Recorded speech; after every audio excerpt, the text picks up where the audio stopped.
मैं हूं विवेक और ये है बाकी डू ग्रैंड सुमो आर्क का एपिसोड नंबर 14। अगर इसके पहले वाले एपिसोड्स नहीं देखे हैं तो देख लो, सारा प्लेलिस्ट अपडेटेड है। साथ ही साथ वीडियो को लाइक और चैनल को सब्सक्राइब भी कर देना। फिलहाल लेट्स रोल द इंट्रो।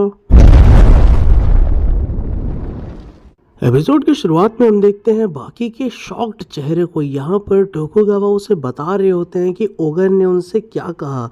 वो लिटरली रापे करने की बात कर रहे थे एक एल्डर मैन को। यह सुनकर बाकी एकदम से चौंक जाता है और क्या कहे उसे कुछ समझ में नहीं आता है। यह सब बाकी के लिए बहुत नया होता है यार। खैर उतने में ही बाकी टोकुगावा से कहता है तो इसका मतलब यह है कि हमें उनके सामने वर्ड चुन चुन कर बोलने चाहिए। अब इससे ज्यादा मैं उनके बारे में क्या कह सकता हूँ। यहाँ पर ये टोकुगावा बंदा लिटरली बाकी से, उसके बेटे से, योजिरो के बेटे से शिकायत लगा रहा होता है उसके बाप की। वाह यार। खैर इसी बात की भी सीन होता है चेंज और यहाँ पर हम देखते हैं टोकुगावा बता रहे होते हैं बाकी को कि क्या क्या बातें उन्होंने करी थी डॉक्टर कुरेहा से। तो यहाँ पर कुरेहा सेम वही बात कह रहे होते हैं कि ओगर सबसे स्ट्रॉन्गेस्ट क्रीचर हैं। इस चक्कर में उनका टेस्टोस्टेरोन 10 गुना 100 गुना ज्यादा है आजकल के मेंस के हिसाब से।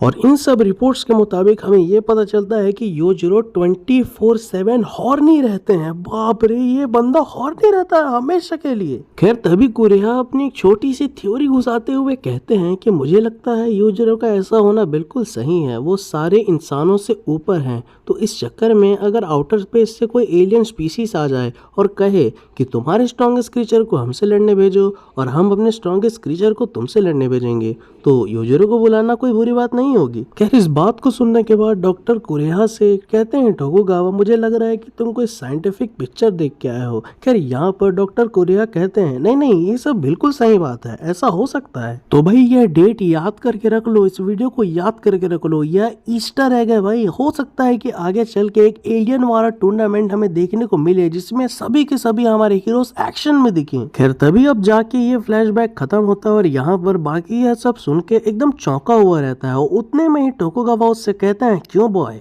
तुम्हें मेरे बात का बिल्कुल भी यकीन नहीं हो रहा? अगर तुम मेरे बात का यकीन नहीं करोगे मैं तुम्हारा रापे कर दूंगा। खैर यहाँ पर ऐसे ही हंसी मजाक चल ही रहा होता है, तभी हम देखते हैं टोकुगावा के गेट के बाहर कोई दस्तक देता है और वो जैक हानमा होता है। ओ भाई, मतलब इस बंदे के जाइगेंटिक साइज को सभी लोग नोटिस कर रहे होते हैं, मानना पड़ेगा। खैर इसके तुरंत बाद ये सीन होता है चेंज और हम देखते हैं एक और फ्लैशबैक। यहाँ पर जो है जापान एयरपोर्ट में अभी अभी प्लेन लैंड हुआ होता है, तो उस चक्कर में नॉर्मल लोग बाहर निकल के जा रहे होते हैं। तभी जोर से अलार्म बजने लगता है और हम देखते हैं कि जाइगेंटिक साइज का जैक निकल के आता है उस मशीन से। उसका सर ऊपर टकरा रहा होता है। यार क्या हाइट हो गई उसकी, जरा सोच के देखो। खैर यहाँ पर इसके तुरंत बाद ही एक बंदा जो होता है जैक को चेकिंग के लिए अप्रोच करता है। वो चेकिंग कर ही रहा होता है, तभी उसके जबड़े के पास जैसे ही वो मशीन आती है वो वही वही करके बजने लगती है। उतने में ही जैक अपना वो दांत रिवील करता है जो कि टाइटेनियम के तीत होते हैं। यह देखकर वो बंदा डर जाता है। फ्लैशबैक के खत्म होते ही हम देखते हैं कि यहाँ पर टोकुगावा जैक को अपने सामने देखकर चौंक जाते हैं और उसके जाइगेंटिक बॉडी की तारीफ करते हुए कहते हैं तुम इतने लंबे कब से हो गए?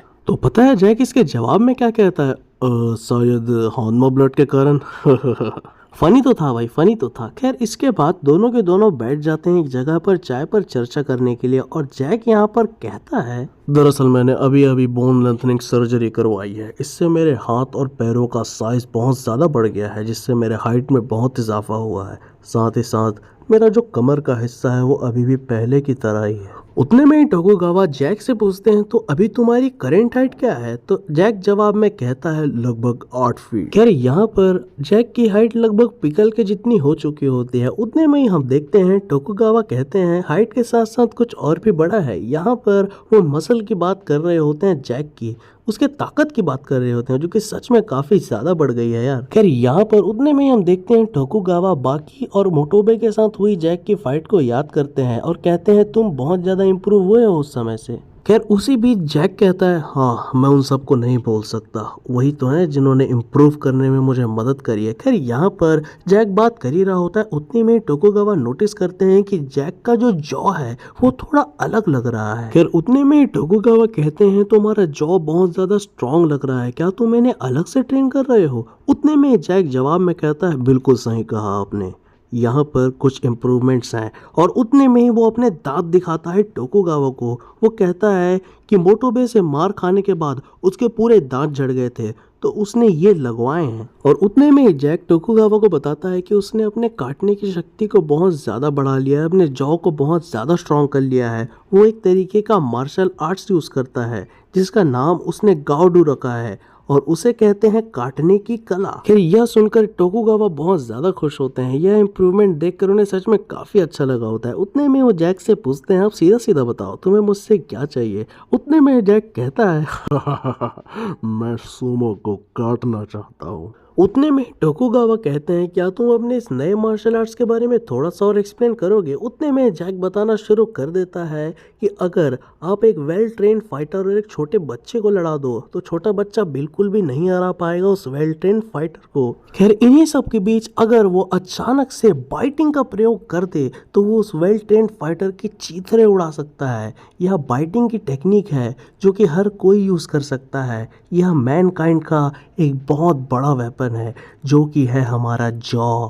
उतने में टोकुगावा कहता है, बहुत बढ़िया, तो चलो मुझे कुछ दिखाओ इसके बारे में। उतने में ही हम देखते हैं कि टोकुगावा का जो बॉडीगार्ड होता है वह एक गिलास पानी और एक 5 का सिक्का लेकर आता है और जैक उसे अपने मुंह में डालता है और एकदम विमल खाने जैसा चबाने के बाद अचानक से उस गिलास में थूकता है उसे। तो हम देखते हैं कि वो सिक्का मुड़कर तुड़कर चुड़ गया होता है और यह देखना अब टोकुगावा को बहुत ज्यादा अमेजिंग लगता है। खैर उतने में ही हम देखते हैं कि वो उठते हैं और जैक से कहते हैं, क्या तुम मेरे साथ डोजो चलोगे। खैर यहाँ पर एकदम से वो लोग डोजो में आए ही होते हैं। उतने में एक अजीब सी घरघराहट की आवाज उन्हें सुनाई देती है और अचानक से हम देखते हैं कि एक बहुत बड़ा लॉयन जैसा डॉग वहां पर एंट्री लेता है। ये टोकुगावा का गार्ड डॉग होता है जिसका नाम होता है भोरू बादशाह। वो डॉग इतना बड़ा और स्ट्रॉन्ग होता है कि उस गार्ड तक को संभालने में दिक्कत हो रही होती है वहां पर उससे। खैर उतने में ही हम देखते हैं कि यह सब देखने के बाद भी जैक के चेहरे में एक शिकन नहीं आती।